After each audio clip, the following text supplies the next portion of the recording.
जैसा कि मैंने अभी पिछले वीडियो में बताया था कि जेएसएससी ऑफिस गए हैं क्लैरिफिकेशन के लिए कि आखिर कल की मीटिंग में क्या हुआ है। तो क्लैरिफिकेशन आ गई है और जेएसएससी ऑफिस से लोग निकल चुके हैं। तो चेयरमैन के द्वारा यही कहा गया कि पंचायत सचिव की वैकेंसी में किसी भी तरह का प्रॉब्लम अब तक नहीं है। और टीजीटी की बात करें तो टीजीटी के रिजल्ट के संबंध में ये प्रॉब्लम आ रही है कि आखिर रिजल्ट किस तरह से पब्लिश करी जाए। मिनिमम कट ऑफ तो कह दिया गया है कि मिनिमम कट ऑफ के आधार पर रिजल्ट बनाएं, लेकिन ये नहीं क्लियर बताया गया है कि जो ज्वाइंट टीचर है उनको हटाया जाए या फिर नहीं हटाया जाए, या फिर जितने भी नॉन ज्वाइन का रिजल्ट जो आएगा अगर न्यूनतम कट ऑफ के आधार पर, तो उन सभी को लिया जाए या फिर नहीं लिया जाए। तो इसके रिगार्डिंग क्लैरिफिकेशन नहीं मिल पाया है और इसी क्लैरिफिकेशन को दूर करने के लिए सुप्रीम कोर्ट रुख करने वाली है झारखंड सरकार।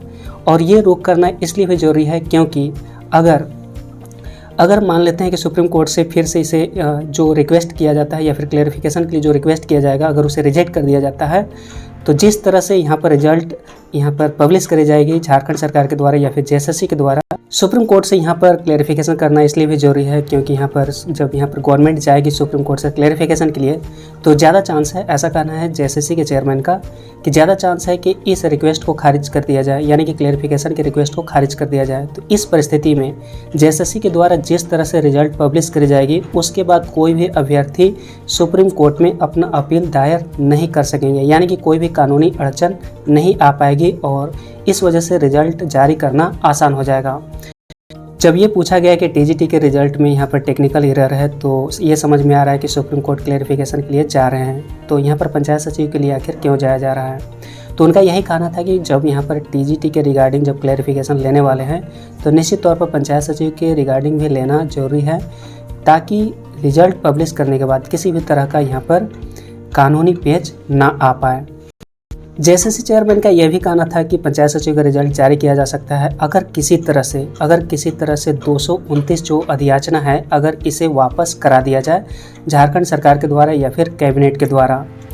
तो जितना भी एनर्जी है, यानी कि उन सभी के द्वारा ये रिकमेंडेशन दिया गया, जो जेएसएससी के चेयरमैन हैं उन सभी के द्वारा जो रिकमेंडेशन दिया गया पंचायत सचिव अभ्यर्थियों को कि आप कोशिश करें कि किसी भी तरह से 229 अधियाचना को वापस कर लिया जाए, उसके बाद कोई भी अड़चन नहीं रहेगी और बिना क्लैरिफिकेशन यानी कि बिना गवर्नमेंट के यहाँ पर अप्रूवल का भी रिजल्ट जारी किया जा सकता है। तो मेन प्रॉब्लम है यहाँ पर 229 अधियाचना।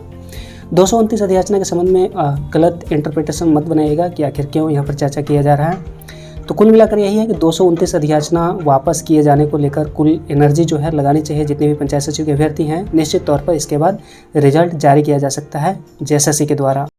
टीजीटी के संबंध में समझ में आ ही गया होगा कि किस तरह से यहाँ पर प्रॉब्लम आ रही है, क्योंकि यहाँ पर जो अगर मान लेते हैं 17,000 समथिंग जो सीट है उस पर अगर कट ऑफ बना दिया जाए, तो निश्चित तौर पर ज्वाइंट टीचर बाहर हो जाएंगे और अगर जितने भी ज्वाइंट टीचर हैं उनके न्यूनतम कट ऑफ के आधार पर जो नॉन ज्वाइंट टीचर हैं उन सभी को ले लिया जाए, तो निश्चित तौर पर यहाँ पर सीटों को एक्स्ट्रा क्रिएट करना पड़ेगा।